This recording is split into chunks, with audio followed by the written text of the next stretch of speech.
Hey everybody, welcome to the first Monday of 2021. Yay! 2020 is gone. 2021 is now. Yay! You'll notice an addition in my background. The Toy Story alien has company. Grogu has joined the menagerie. I'm very excited about that. Highly recommend Mandalorian Season 3. And I will give more recommendations this video as well. I want to get into the meat, what you guys are here to watch, my thoughts on Wonder Woman 1984. If you like this sort of content, help support this channel. Become a monthly patron, patreon.com/LeannaK. Okay, what I normally do, if you guys have never seen me do something like this before, I give my kind of general thoughts so that you can figure out broad strokes if you haven't seen it yet, what I thought, or you only want to watch for a few minutes. Then I will go spoiler alert. Do not watch past now. And the rest will be kind of a deep dive into the issues. Short version. Overall, I liked it. I didn't love it. There are certain things that made me very angry. There were other moments I really loved. There were other moments I felt disappointed. And overall, I was just sort of left incredibly confused by the whole exercise. And that is sort of the summary. In terms of, it's hard with superhero films because I think comparing Marvel and DC is apples and oranges. I didn't like it as much as the first Wonder Woman movie. I liked it better than Aquaman. That's where I'm at, just because the thing that made it better than Aquaman for me is just there was better chemistry between the two leads. I think that was the decisive thing, because to me they were both messes with CGI that should have been better than it was. And there's no way to really judge box office. I don't like judging my opinions based on box office. Good movies sometimes don't get their due. Iron Giant. Other movies, I think are not very good movies, but they go on to do very well. I was not a huge fan of either of the Avengers films. I think the best Avengers film is Marvel Civil War, even though it had nothing to do with Civil War the comic, and that was very confusing for me for a little while. I'm like, okay, it's not going to be the comic. Stop. But my favorite DC movie, just as a bench line for everybody, is the original Superman film. Now, Wonder Woman has more to do with Superman 2 in terms of plot structure, but it's basically, it tries to be Superman 2, Jewel of the Nile, and Wall Street all in one movie. And as you can imagine, that's a really big mess with a lot of unintended consequences that ends up having way too many ideas and not enough time to explore any single one of those ideas in a truly satisfying way. Now, before I get into the spoiler stuff, if you want movies with equally sort of beat you over the head messages about, being good to other people and, being kind of selfless and stuff, check out Cobra Kai on Netflix. Season 3 dropped New Year's Day. I'm not done it yet. I'll probably want to talk about that when it's done, because it's freaking intense this season. What impresses me about Cobra Kai to this point is that it does have a very strong moral message, but it somehow manages to not moralize. And it goes almost there sometimes, but it balances things so well that I don't feel lectured to. It's intense. It's hard to watch at times, and Kreese is a truly terrifying villain, but it's well done, and it doesn't feel morally bankrupt. So that's a good watch if you like sort of things with a message. And Soul, the Pixar movie Soul, I had no idea what to expect. And it doesn't follow the structure of a traditional Disney animation that has, you kind of come to expect the beats in a Disney movie. at this point. Now, perhaps that's because, John Lasseter's not at the helm anymore. But with the sort of improvisational jazz theme, it kind of works. And the cat in Soul is utterly adorable. And you guys know I'm a sucker for that kind of stuff. So I just noticed my bike is in the shot. Typical first bike cameo of 2021. Yeah, I really enjoyed Soul. And the people that are complaining that Tina Fey as a white woman upstages Jamie Foxx's black male lead, get away with that noise. It's a good movie. It's a Disney movie. It's gonna end in a particular way, but I liked the ending, but it would be a spoiler why. I like the ending. Later on, if you guys want me on Feedback Friday or something like that, if you want me to explain why I like Soul, I can, but enough spoilers. This is where the spoilers come on Wonder Woman, okay? You guys got like a nice little 6-minute synopsis. Now we get into the meat, okay, of Leanna's feelings towards Wonder Woman 1984. My issues with the original Wonder Woman, again, overall I liked the movie, but my issues with the original Wonder Woman where it started off great, and then it had pacing issues midway, and then the final standoff with the villain was oddly unsatisfying. Wonder Woman 1984 has the same flaws. The problem is that there isn't that... First of all, there's way less themyscira, or thermoscria, however you pronounce it. And you don't have that beautiful visual backdrop of World War One. The 1910s were just prettier in terms of what you can put on film than the 1980s. And so it sort of naturally loses one thing the first movie had going for it. But also, they didn't learn from the first one. And while I think the ending, on its own was potentially, I'm going to air quotes, pardon the cliche, better, it's really hard to judge the ending of Wonder Woman because the middle was just such a friggin' mess. It starts on Themyscira. And it's a beautiful scene, and it sort of sets up the theme of the film of truth, no shortcuts, don't cheat. You got to win the right way, right? You got to get what you want the right way. Teeing up the theme, setting audience expectations.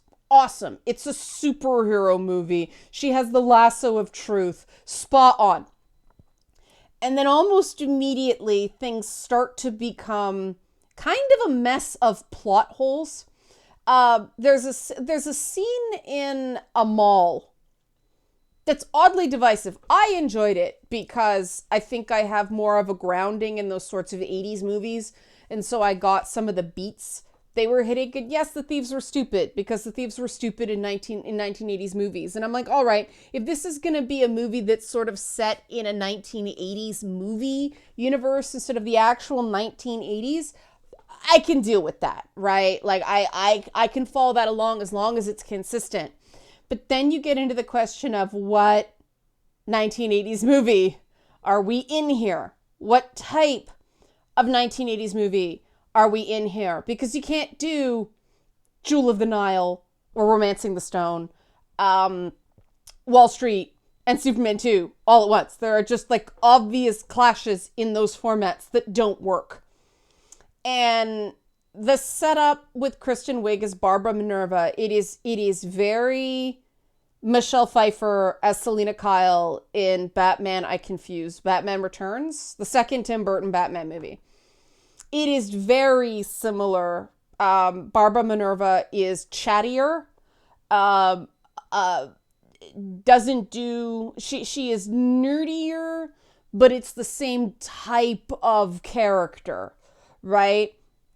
Just the transformation into the feline alter ego is nowhere near as satisfying or sexy or pointed, right? Catwoman kind of works as this interesting wild card in Batman Returns, which, full disclosure, I thought that movie was awesome when I was like 16 years old. I recognize in retrospect the dialogue was shit fuck awful.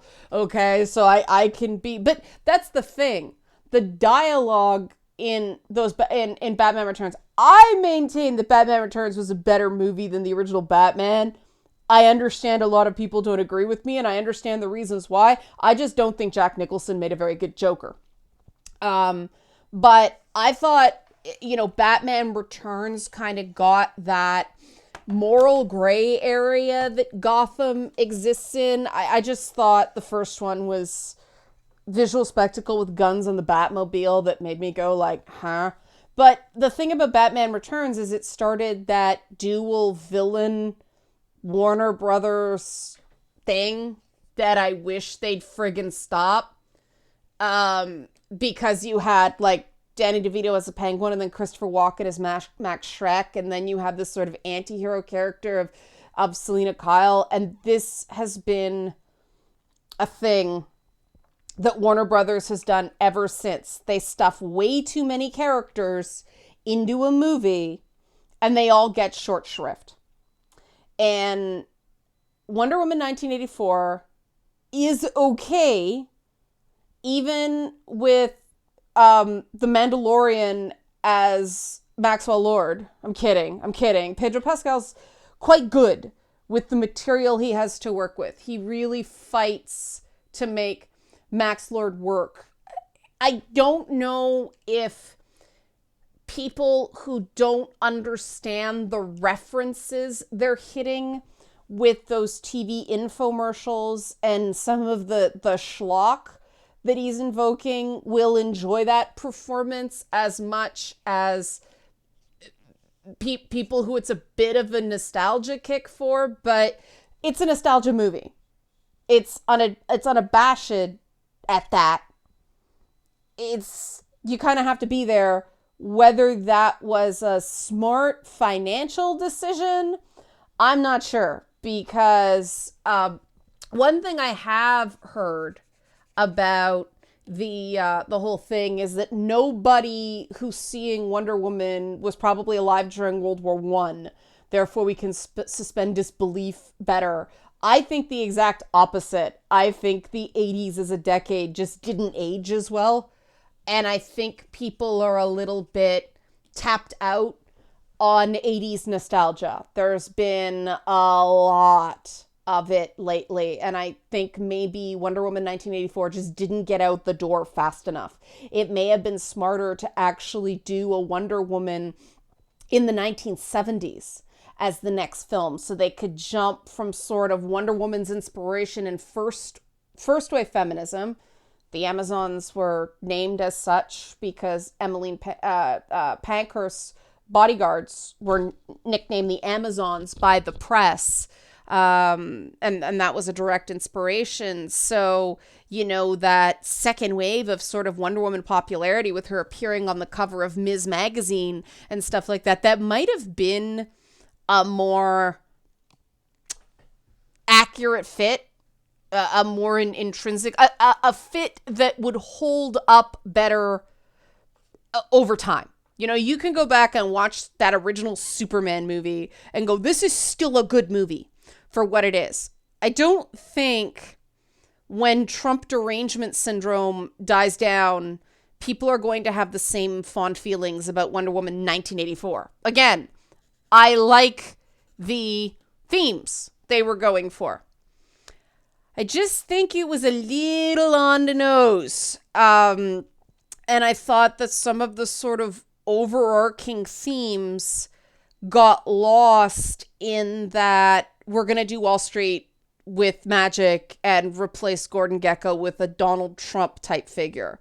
Maxwell Lord is very Donald Trump in this. And on the one hand, that's unavoidable because Trump was always an inspiration for Maxwell Lord right right from his origin.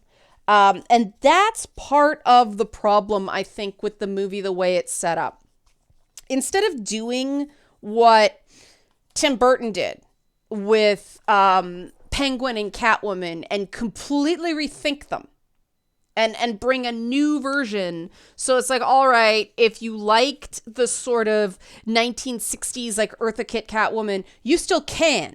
This is a totally different take on it. It's a totally different take on Penguin. And, a lot of people must have liked it because a lot of those design choices stuck. Whereas this was straight up, we're going to take Maxwell Lord right out of the 80s and we're going to take all of Cheetah's motivations from her Priscilla Rich persona, even though we're calling her Barbara Minerva, and we're just gonna go totally legacy on that regard, which I think is sort of the wrong call, because if you know anything about the origin of Cheetah, she, not to go too far into the weeds here, but she was the result of a fight between the creator of Wonder Woman and a female editor at, I believe it was DC Comics by that point, but the female editor did not like how often Wonder Woman was tied up and submitted a list of alternative perils that could befall Wonder Woman while William Moulton Marston was having none of that, and basically created Cheetah in a fit of pique, and then Wonder Woman was tied up, in 50 different chains. And of course she eventually broke free and all that stuff. But, not a great origin for a character, though I'm sure there are other characters that had equally kind of not great origins, like both the Joker and Harley Quinn were supposed to be one-offs. So, humble beginnings don't necessarily make for less good lifespans. But in order for Cheetah to work, I find that Cheetah works best in Wonder Woman stories in the comics that are stories about how the world and other people perceive Wonder Woman. George Perez did it quite well on his run when it was all about Wonder Woman's image and, with a PR person, Mindy something. But Cheetah kind of worked there because she could embody the resentment that people kind of naturally have for better than you celebrity types, right? And so it works in that setting.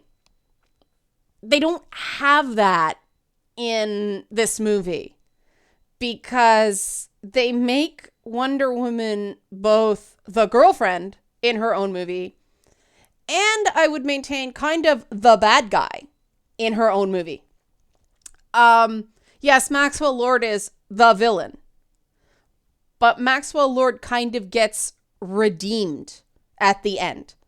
Wonder Woman just kind of ends up back where she started after doing some kind of bad things. And I know people get mad at me when I say that some character was accidentally turned into a villain.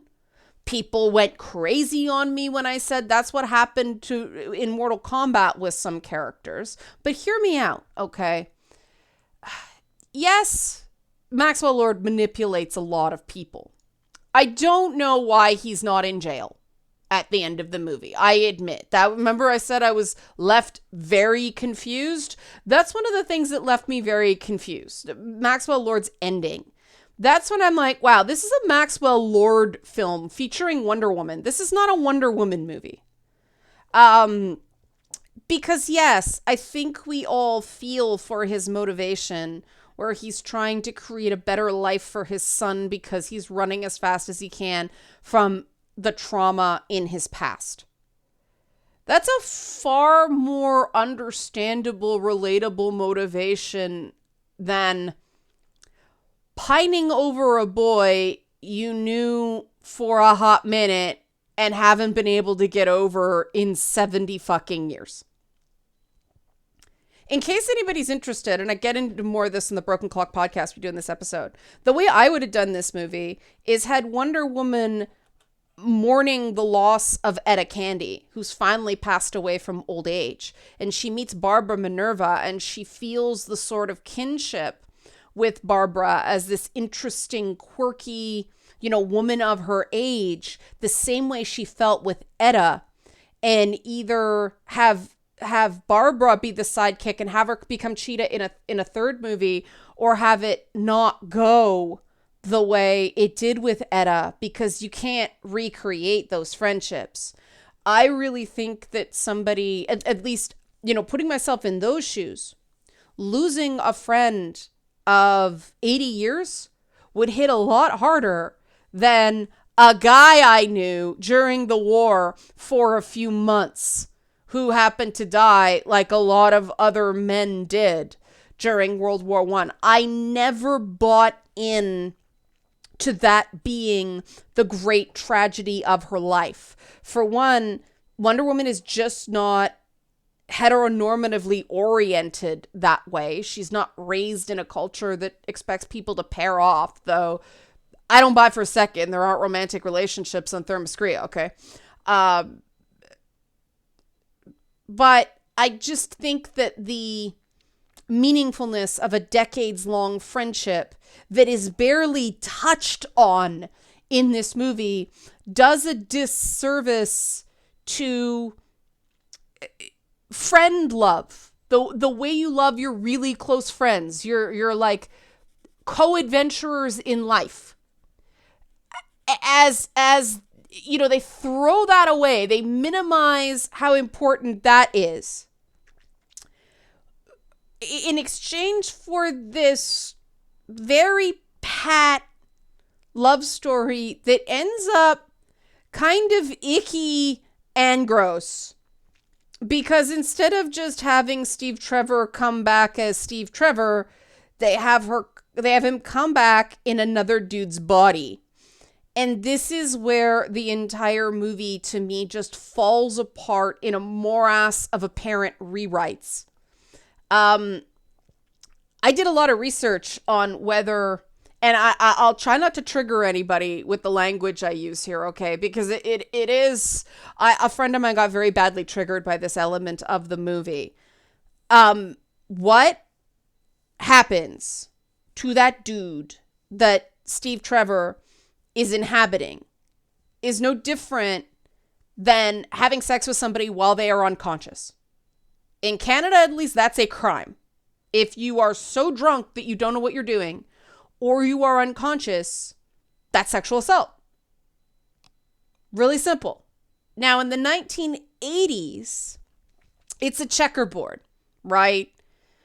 Rape laws weren't as strong in the 80s as they are now. There were a lot of improvements to laws in the early 1990s. In some places, it was already on the books that the linguistic difference between the crime of rape, which back then only happens to women because it is a specific type of invasion, put that together yourself, was changed. It was changed in the 1980s in Canada, but it was a checkerboard in the US. And so I was unable to figure out whether in Washington, D.C., where the movie happens, it had changed by then. Marital rape wasn't criminalized in England until later, until the 90s, at least based on what I read. But it's hard to say whether that had changed at that point, but it usually had to be violent to be considered, criminal. But just because something's not criminal doesn't mean it's morally okay.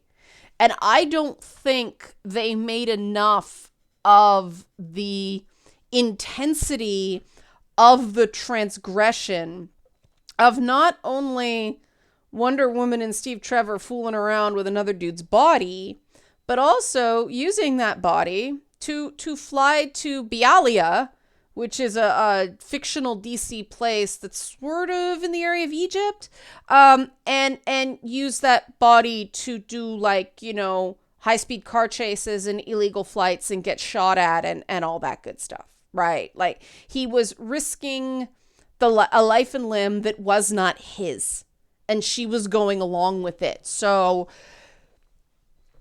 were we supposed to believe that, what, she didn't learn the lesson?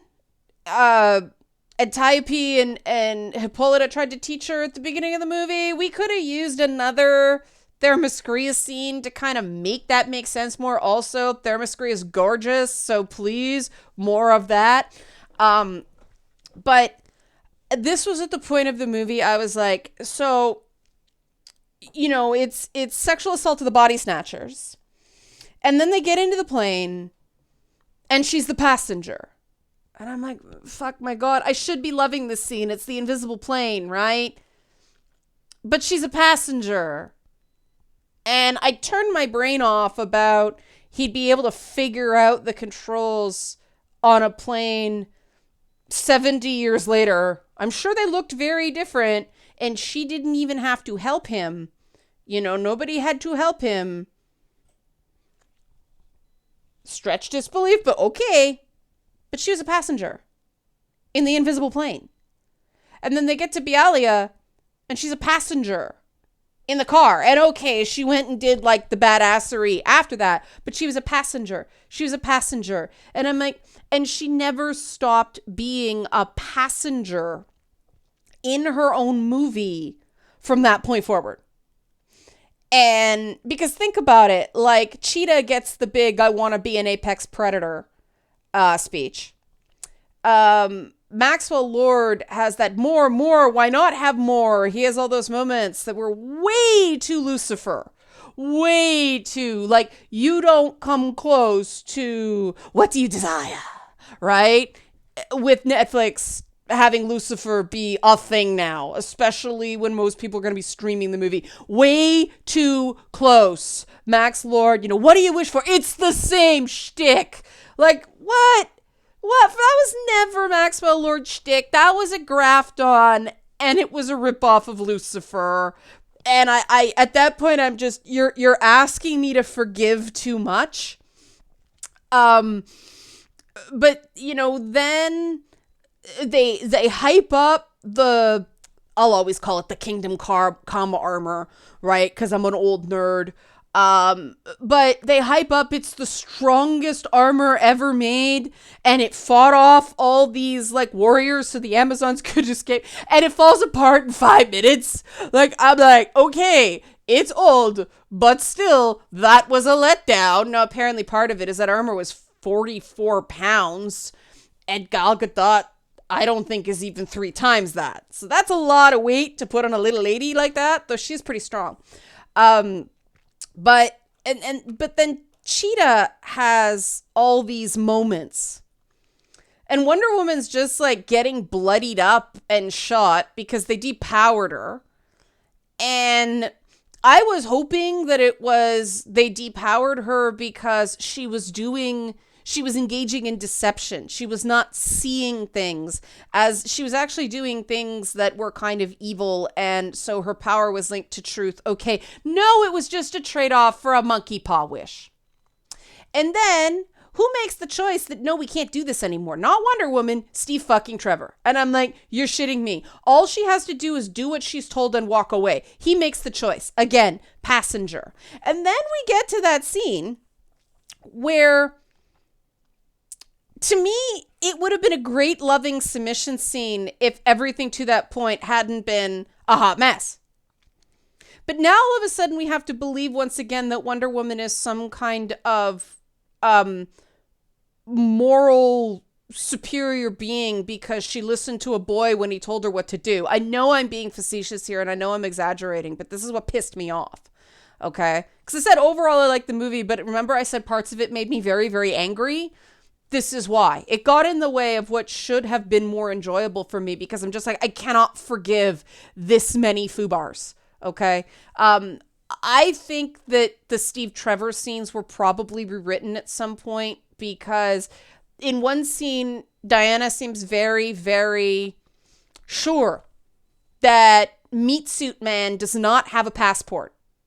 That line makes more sense if Steve Trevor just appeared as Steve Trevor at one point, not as another guy. She can't know if he has a passport. They didn't show her searching his apartment, right? That's, and then you start going, well, how did Diana Prince get from England to New York without a passport? Does she have a passport? And I shouldn't be thinking about it, right?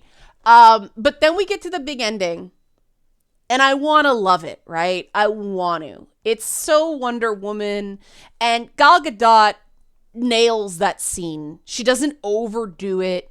She's just her. She's wonderfully earnest and just super pretty. Like, she could just sit there and eat yogurt, and I'd sit there going, so pretty. She's just like a naturally beautiful woman, right? And you want to like her, and you want to believe, and you want to buy in. She's got that movie star quality, not necessarily actress quality, but definitely that movie star quality, right?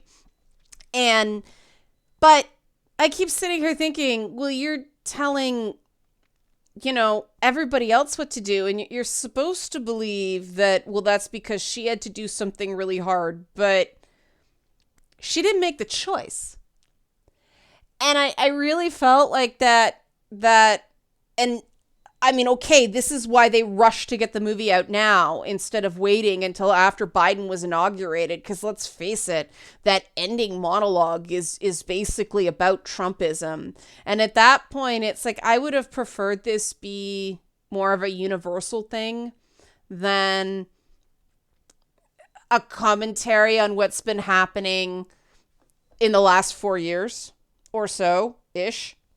Now, I'm not saying that's a bad thing. I'm not saying that as a criticism. I'm just saying, maybe it is a criticism. It's a personal observation. I am personally tired of things related to Trump. I am done. Granted, this movie was supposed to be out in July, so that's not its fault. But I just want to turn the page on that, and everything that seems mired in Trumpism just exhausts me. And this is where we have to ask, is this because this movie is a product of the 80s, as is Trump, and so it's similar themes, or was this entire movie torqued to be about Trump because Hollywood doesn't like him for the most part? And I don't have an answer to that.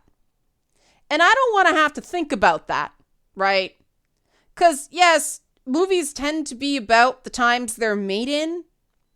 But I think in many ways this was too on the nose. It tries to be escapist in one moment and then, like, rip from the headlines the next. And it's hard to have it both ways. Because you can't think about the age of Trump and Trumpism and not at the same time think about the whole Me Too movement. And that makes the middle of the movie just immoral at worst, unforgivably sloppy at best. Like, nobody looked at that and went, guys, we have a problem with this scene. Maybe Jeff Johns had too much power and nobody wanted to say boo to him. It's possible after what came out with the Justice League investigation, what Ray Fisher said, but I'm torn. If the movie was just stupid and messy, okay, it'd be one thing. But it actually trips over its own themes. And in that whole thing of you point the finger at somebody and 3 fingers are pointed back at you. My 3rd grade bus driver told me that. It's that sort of thing. Like, Trump bad. Yeah, but look what you did to Steve Trevor, Diana. Or the guy Steve Trevor was inhabiting. More. See, I even forgot the guy existed. And that's what makes me so freaking mad. And then he comes back at the end with an everything's fine, nice scarf. Oh, I've been using your body as a blow-up doll for the last few months. Tee-hee! You made my day. And scene. They should have just jumped up in the air and froze. We'll have to have an extended discussion about 80s nostalgia and how it seems to, like, make everything it touches bad. except for Stranger Things. But I'll leave it there because this has been a while. Thanks for watching. Help support this channel. Become a monthly patron, patreon.com/LeannaK. Thanks for watching.